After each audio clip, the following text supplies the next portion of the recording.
আরবের রাত্রি মরুভূমি দেশে ভ্রমণ কাহিনী ৩ পর্ব ১৯ গল্পকার রেশমা মারুফ। পৃথিবী জুড়ে বসন্তের অঙ্গরাজ পদ্মফুলে ছোঁয়ায় সুন্দরীর পত্রলিপি প্রেরণ করে তার প্রিয়তমার নিকট। আকাশের নিচে ধূসর শূন্যপুরে বালিহাসের জলকেলি দেখে রাতের মরুময় আরব্য বাতায়ন। তপ্ত পবন ছুঁয়ে যায় জীবনের দেহ, প্রবাস ভূঁইয়ের প্রকৃতির মাঝে অন্তরের সুখাবেশ রাঙিয়ে নিজ পরিবেশ খুঁজে ফেরে। যামিনী স্মৃতির বসন্ত ছুঁয়ে যাওয়া যেন বৃষ্টিবিলাস, হৃদয় ধূসর সবুজের বিষণ্নতার মায়াভরা আলোর শিখা। জ্যোৎস্নারা ফুটেছে শব্দের ডায়েরি খুলে, নীল আকাশের তারার রজনীশোলক শোনার অপেক্ষায় পথের সাথী হয়েছে। অলকন্দা হাসছে সবুজ ঘাসের নজরে, প্রেম আর নীল সাদা বাহারি ফুলের রঙে আঁকা স্নিগ্ধ বিকেল গড়িয়ে সন্ধ্যা নেমেছে মরুর বাতায়ন ঘিরে। যুথিকার ডাকে ইস্তেরার সেদিনের সেই স্মৃতি থেকে আজকের এই বাস্তবে ফিরে এলাম।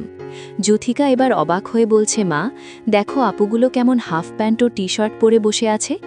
মা আপুদের লজ্জা করছে না?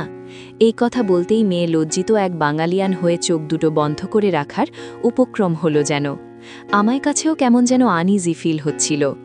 হাফ প্যান্ট পরা রমণী এই প্রথম দেখলাম, সাথে আছেন বাঙালি প্রবাসী ভাই।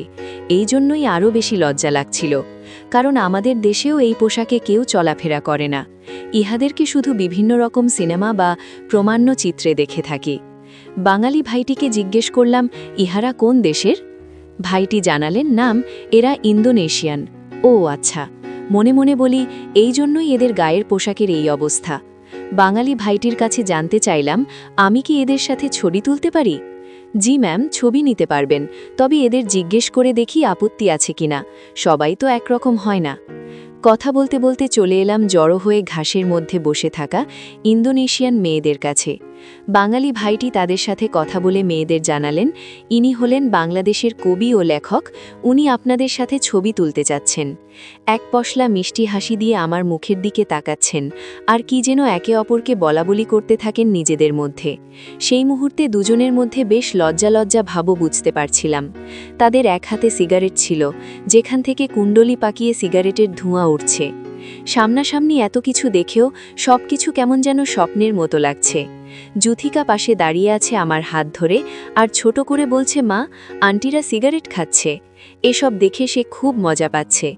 ফুল হাতার সাদা শার্ট ও খয়েরি রঙের শার্ট প্যান্ট পরা মেয়েটা পা দুটো বারবার জড়ো করে আনতেছিল। আমার মনে হলো সামনে কোনো কাপড় পেলে পা দুটো ঠেকে দিত।